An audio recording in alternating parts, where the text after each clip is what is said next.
Hello again, everybody. Zagatech is here with my WWE Raw review for this Monday night, March the 24th, 2014, as we, of course, 2 weeks away from WrestleMania 30 from Brooklyn, New York. A lot more about storyline building for Mania tonight. We had a couple squashes, a couple no contests, a couple little screwy endings, but it was all in an effort to add more to WrestleMania. We did have two great matches, though, which was the first match and the last match, plus a lot of matches made for WrestleMania tonight.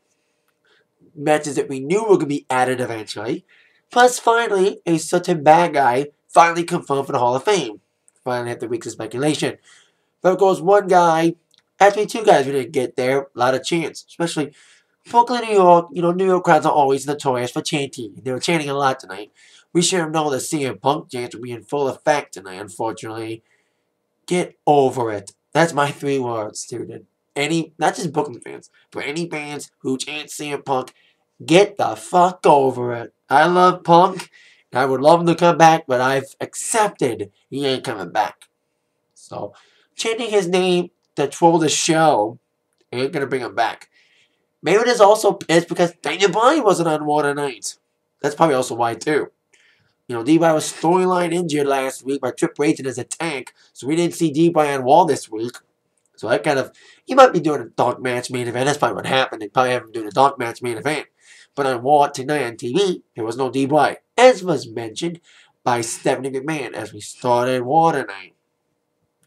Talking about how D-Boy deserved everything that he got, that he indeed shall get a liking of her husband destroying D-Boy at WrestleMania, and Triple H going on to the triple threat match against Batista and Randy Orton for the WWE World Heavyweight Championship. So we don't want, because I don't want Triple H to, I want D-Boy to be in that main event, like everyone's been wanting for the last couple weeks.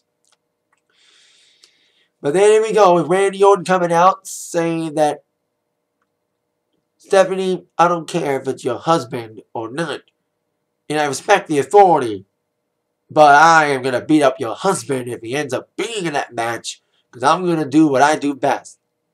Be the Viper, and remain the WWE World Heavyweight Champion. Then here comes Batista.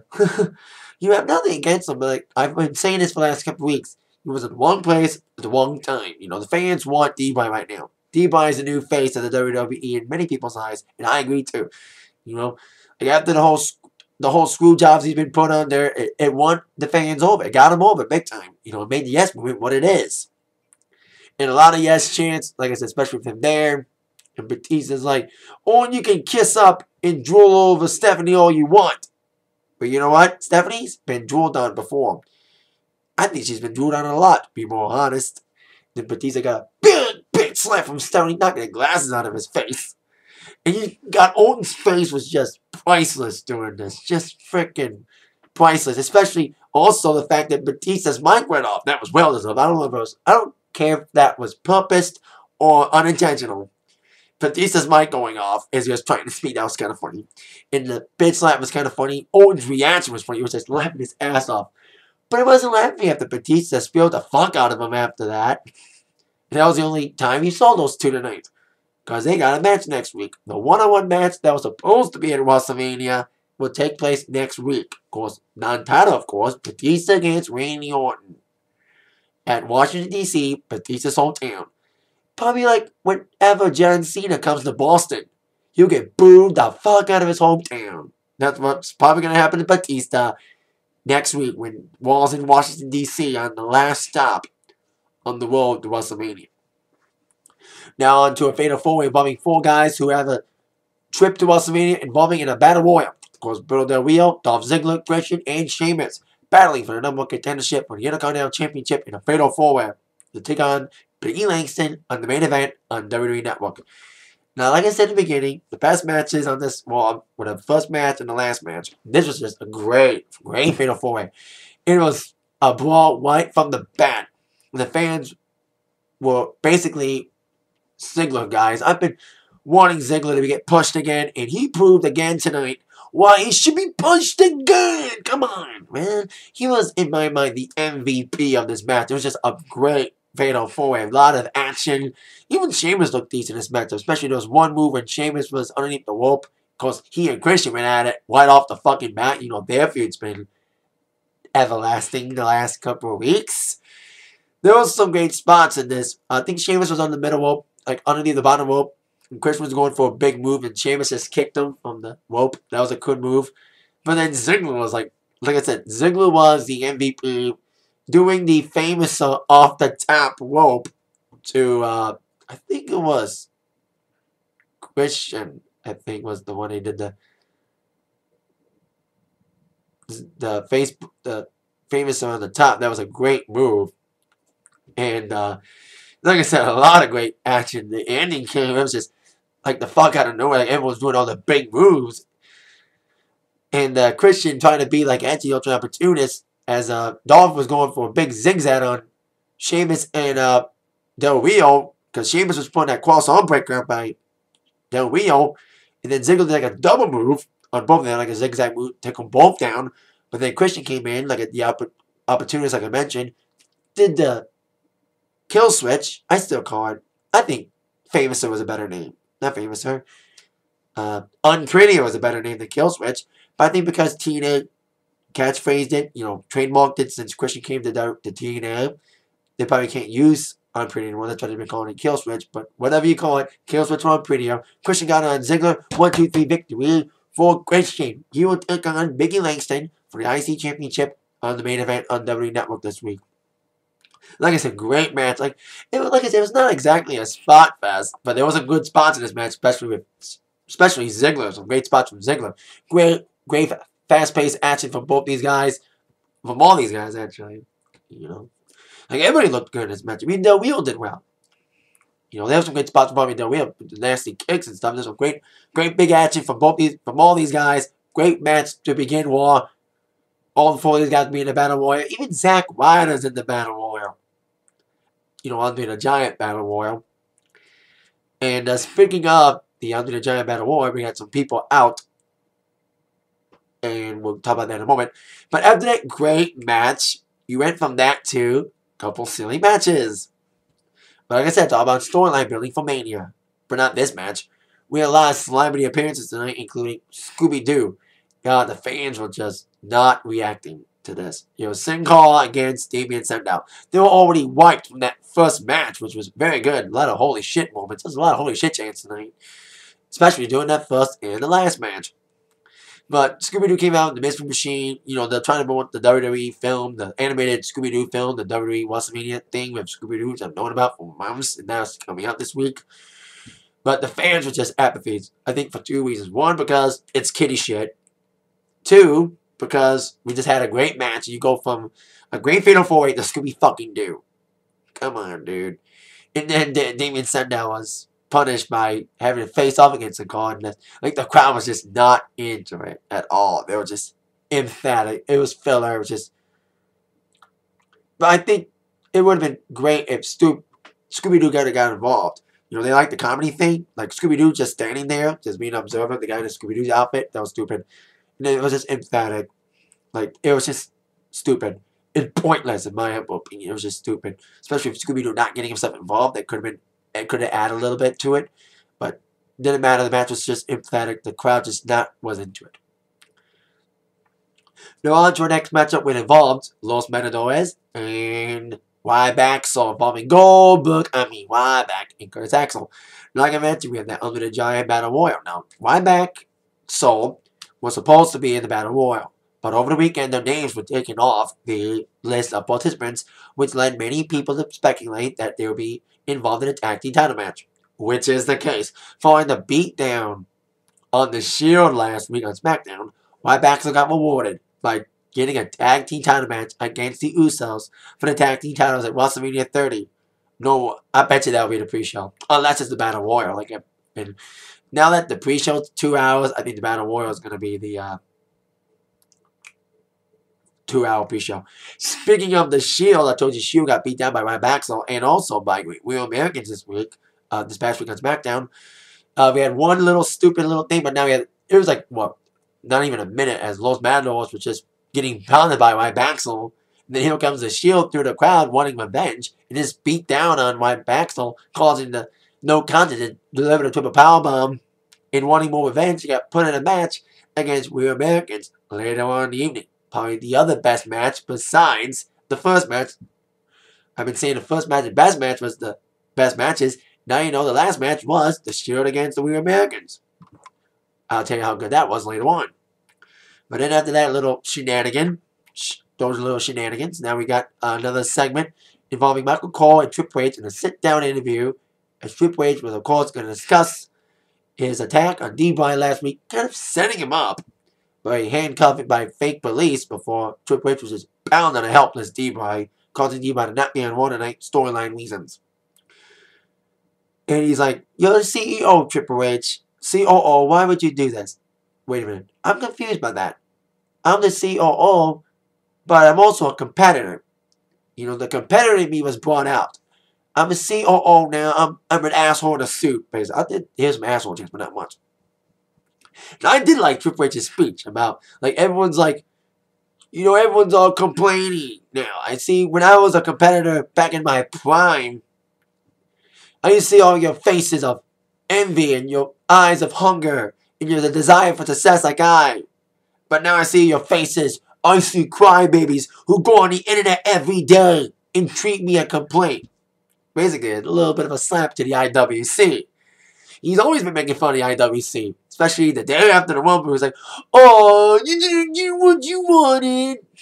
You know, it all started after the Rumble. When he came out the day after the Rumble, he knew that everyone was bitching about the result of him and D-Bry not being it, where this whole thing began of D-Bry being inserted in a match against Triple H to finally get a chance to be inserted into the main event of WrestleMania.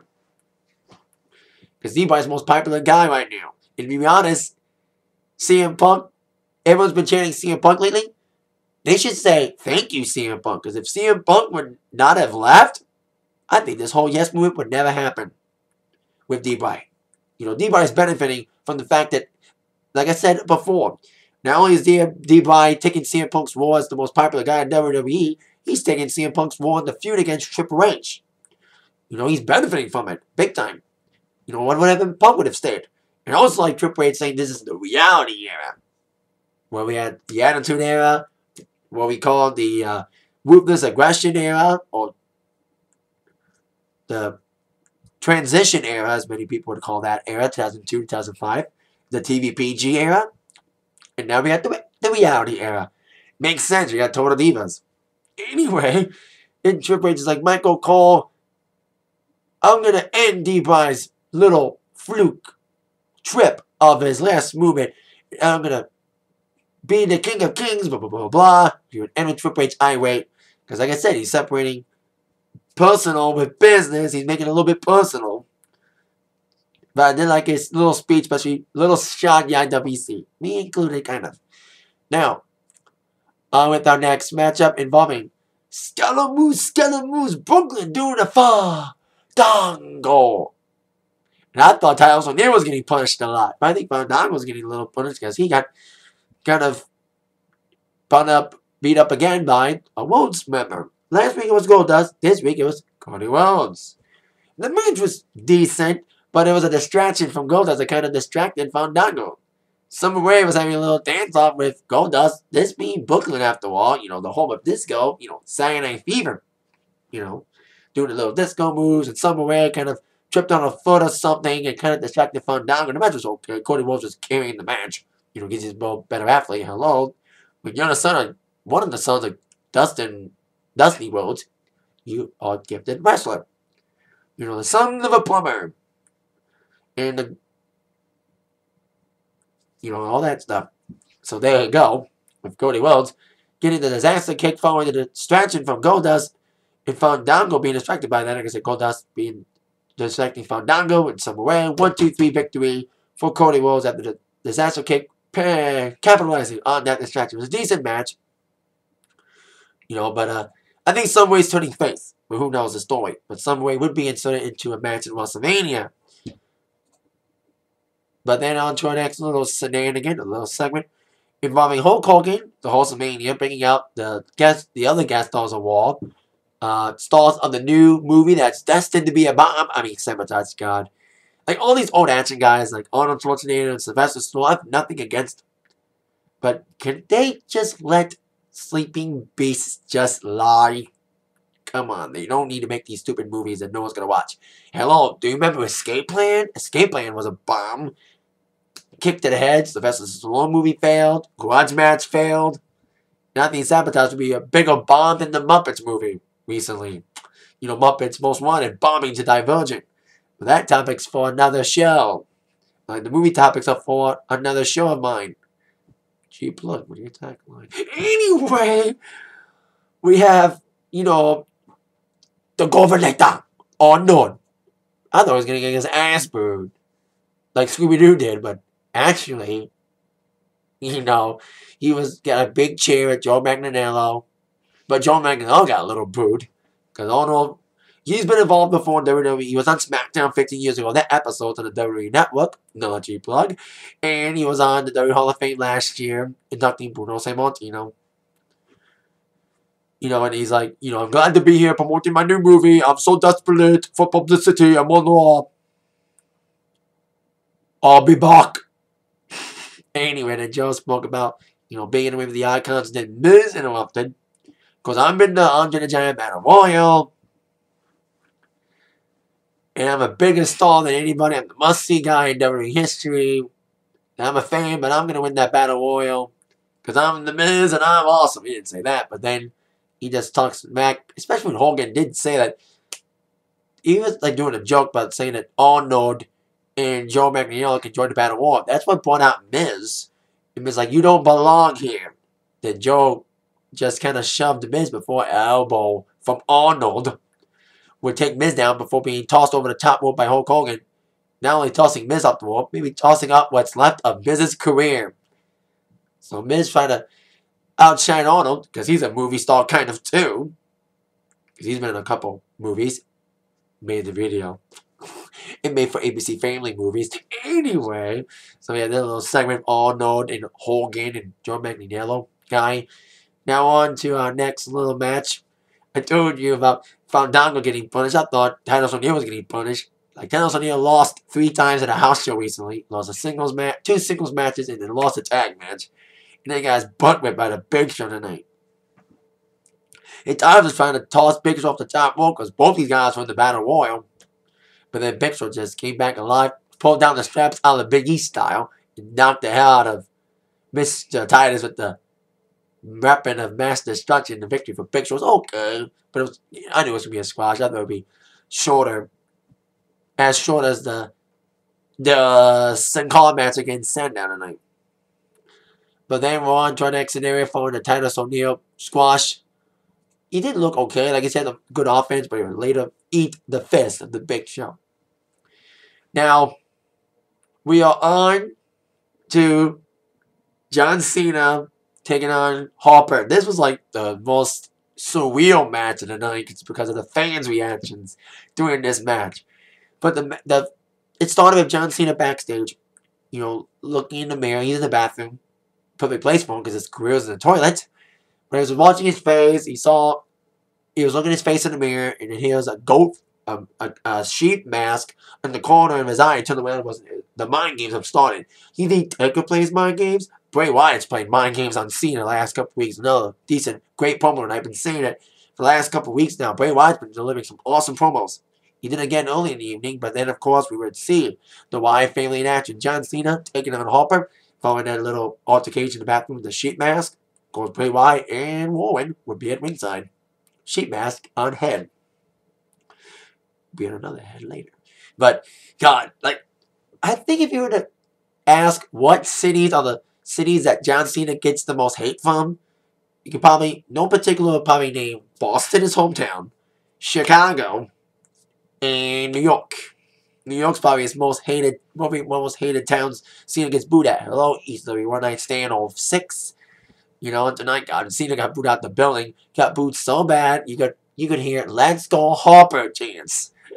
And of course, you had the famous chant of "Let's go Cena, Cena sucks." They had later on, "Let Let's go Harper, Harper sucks. Good. And even a Fruity Pebble chant. Makes sense. You just saw a promo for the Rock being Hercules. No, not the wrestler Hercules. Rest in peace, by the way, to Hercules Hernandez. But the mythical hero, Hercules.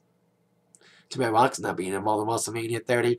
Anyway, Harper just destroyed, typical, almost like a typical Super Cena match. It's Harper. I've always talked about the Wyatts not being the best wrestlers. They're just brawlers, just, walk around tall, just punch and kick people. But Harper did pretty well tonight. He just beat the shit out of Cena. He does make Cena look vulnerable. And this whole thing with Wyatts and Cena is breaking him down big time.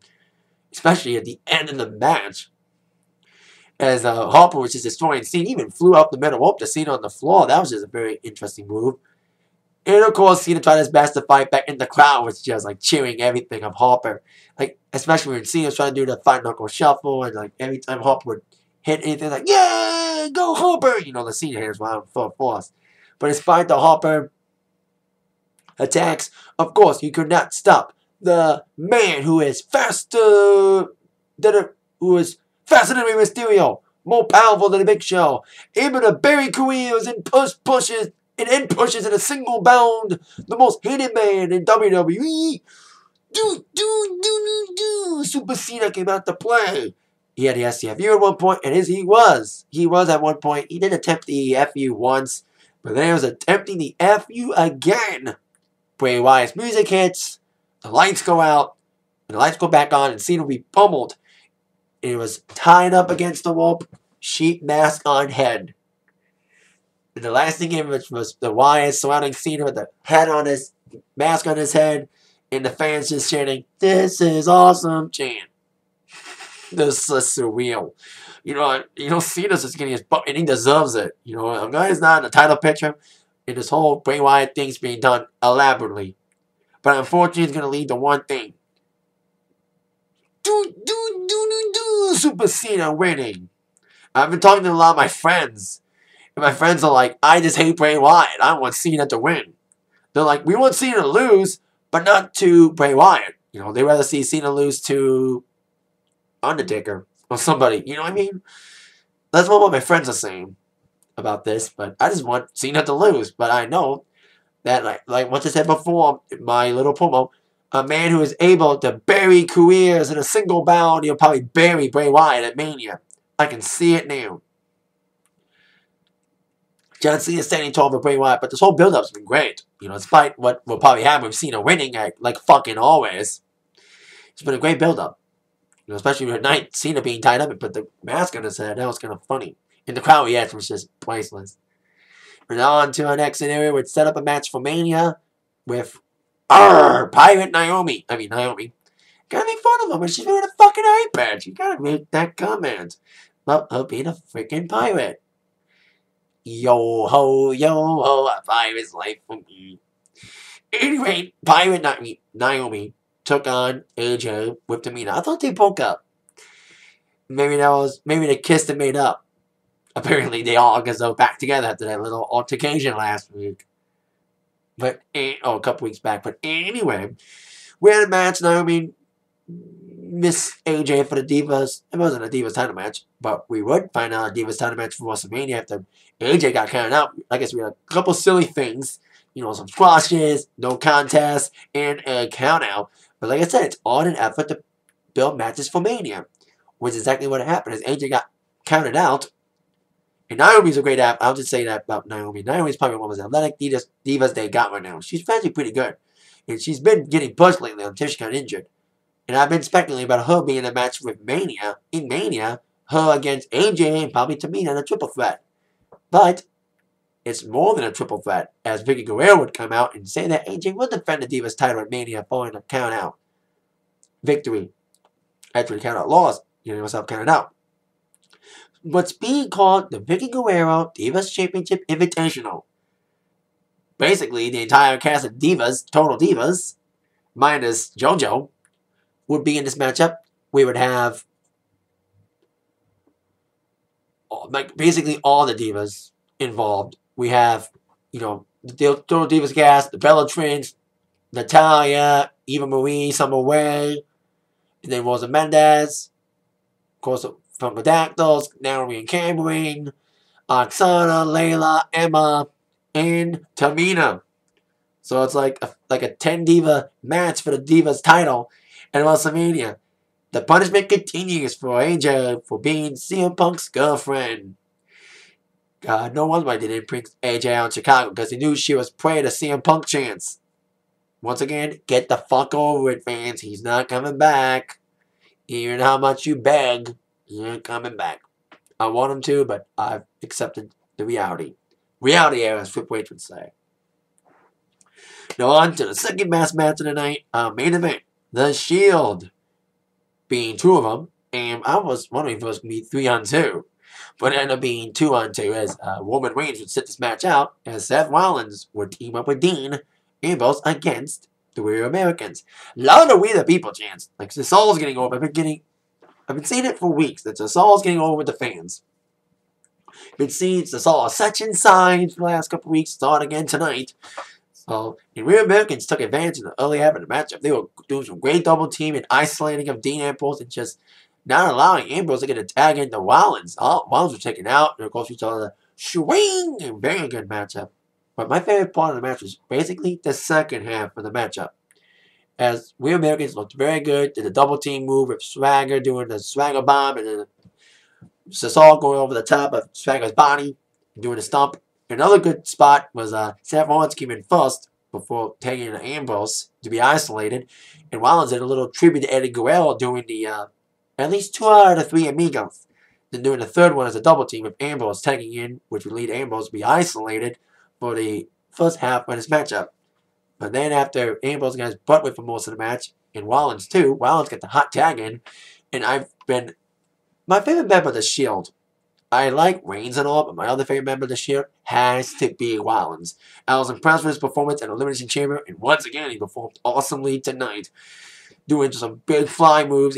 He almost tossed us all over the barricade with his fly move over the top, and then he like a big over-the-top senton bomb over the top on Swag onto the floor, which got a lot of holy shit chants. So Rollins did awesome that later half when he came in, when he got the hot tag.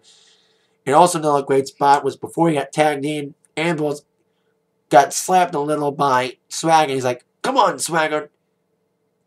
Think you soon may have another, basically, slapping match. And then clubbing it out. And Ambrose got pushed against the rope by Swagger. And he pushed back against the rope. Bang! Clothesline to Swagger, which would set up the tag to Ambrose, from Ambrose to Rollins. And like I said, Rollins would dominate the later half of the matchup. And he has some, like I said, the great high-flying spots. And it was just very good match. Very awesome match, which ended with, of course, Swagger being taken care of by Ambrose, which would lead towards Rollins' big finishing move in the 1-2-3 victory for the Shield. Looking very good in this matchup after being isolated for the early half of this matchup and coming back alive. Then after the match, here comes Cesaro with a post-match attack, which would leave him prone to a big Superman punch from Mr. Roman Reigns. And like I said, the Shield won revenge on anybody and everybody who attacked them on SmackDown. They attacked Ryback earlier, and now they took care of Real Americans in the match, but they weren't done yet. They did a triple powerbomb to Cesaro on the announce table, which was freaking awesome. With 2 teams down, they were going for one more target, wanting to get the final piece of the puzzle of people to get revenge on. Kane and the Outlaws, who would bring themselves out to announce that they would be in a match, a 6-man tag at Mania against them 3. Shield and the Outlaws and Kane. I think we saw the build-up after the Shield attacked Kane last week. I don't watch SmackDown, so I didn't see the Shield attack from the Outlaws and Kane until Water Night. So I knew there was some sort of match with Kane and the Shield, but I didn't know the Outlaws were going to get involved, and now it's going to be Shield against Kane and the Outlaws at Mania. So it should be very intriguing, but like I said, great match. Like I said, the main event and the first match, best match of the night on Raw for sure. So, there you go. Shield defeating Real Americans. Decent matchup. Rollins looking good again tonight. Now on to our next matchup. There is no more matchups. We got another scenario, another segment, and Raw. Of course, The Beast versus The Streak at WrestleMania. Brock Lesnar and Undertaker, both in the arena tonight. So here comes the Eggman. Here comes the Eggman. Here comes the Paris. Cuckoo choo. Of course, company is agent. Company is client. Brock Lesnar. Of course, Heyman's like, Taker's had an impressive streak. 21-0. John Cena hasn't done 21 consecutive wins at anything, let alone 21 consecutive wins at Mania. It's a great accomplishment, Taker. But accept the reality, back to reality things, that the reality is going to be that Lesnar will conquer the streak. I like his shirt. His shirt usually says, eat, sleep, conquer, repeat. I do like his new shirt he wore tonight, and it rhymes too. Eat, sleep, end the streak, or conquer the streak. Eat, sleep, conquer the streak. That was a cool shirt that he wore tonight. And they called out Taker, basically Lesnar did, after Heyman was like, shilling his guts. Lesnar just took the mic from him saying, sorry, Paul, but I'm not here to promote. I'm here to fight. So let's do this! And like a little high-pitched voice calling out Taker, and here comes the Druids bringing out the coffin. Now, if you paid attention, like you saw the wing apron underneath the wing move a little bit when the casket was brought out to the wing. So they kind of knew what was going to happen. Like Lesnar kept kicking the casket a few times. He's kind of scared to open it. And the casket was empty at first. And like I said, when they brought the casket out, you saw the bottom wing apron move. So you kind of knew what was going to happen. It was underneath the wing. Sorry to spoil it for everybody. But you saw the apron move. Come on. You kind of knew Taker was underneath the wing. And then after they opened the casket the first time and it was empty, they were going to close it. Taker would climb under the ring into the casket. They opened up the casket again. After Taker opened it himself. And there you go. They were, like, before he opened it, they were like, Taker told us he was going to be here tonight. What do you bring, a fucking empty casket? And then boom, Taker was underneath the casket. And even though I kind of, saw the apron move, like, I kind of knew it, but the illusion's great. The illusion's great. Especially when Taker got out of that casket, just set wide up, and boom. Got into a little ball with Lesnar, just started swinging, slugging it out before closing his ass out of the ring. And Lesnar and Taker both looked and pointed at the Undertaker, and Lesnar both pointed at the WrestleMania 30 sign, saying, we'll see each other there. We would end Raw with Lesnar and Heyman walking out, with Taker dominant in the ring, ready to make Brock Lesnar at WrestleMania rest in peace. Now, of course, we all know his manager, Paul Bearer, is going in the Hall of Fame. They finally confirmed that Razor Ramon's going in the Hall of Fame. Finally, / Scott Hall. Now, they're only inducting the Razor Ramon character. They're not inducting Scott Hall's character. They're just inducting Razor Ramon's character. But it could be like Ric Flair. He could be inducted twice. If Ric Flair could be inducted twice for being a singles wrestler and a member of the Horsemen, Scott Hall can be inducted twice for 2 different characters. Be inducted for the Razor Ramon character and be inducted for the Scott Hall character. That could happen. But till then, we got Razor Ramon going in with Mr. T. I keep forgetting Mr. T. Going in with him and Carlos Colon, Lita, Paul Bearer, Jay the Snake, and Ultra Warrior as part of the 2014 Hall of Fame class for the WWE Hall of Fame this year. So there you go. That is my Raw review for the evening. Decent Raw tonight. Some silliness, but it was all with a purpose. Purpose for building up Mania. And the segments and the matches that happened that were good made up for this silliness. That is it for this. Like I said, that is it for my review. Thank you all very much for watching. With that in mind, you've all been attacked by the review from Zach. Once again, thank you for watching. Have a great night, everybody. Yes. Yes, and yes.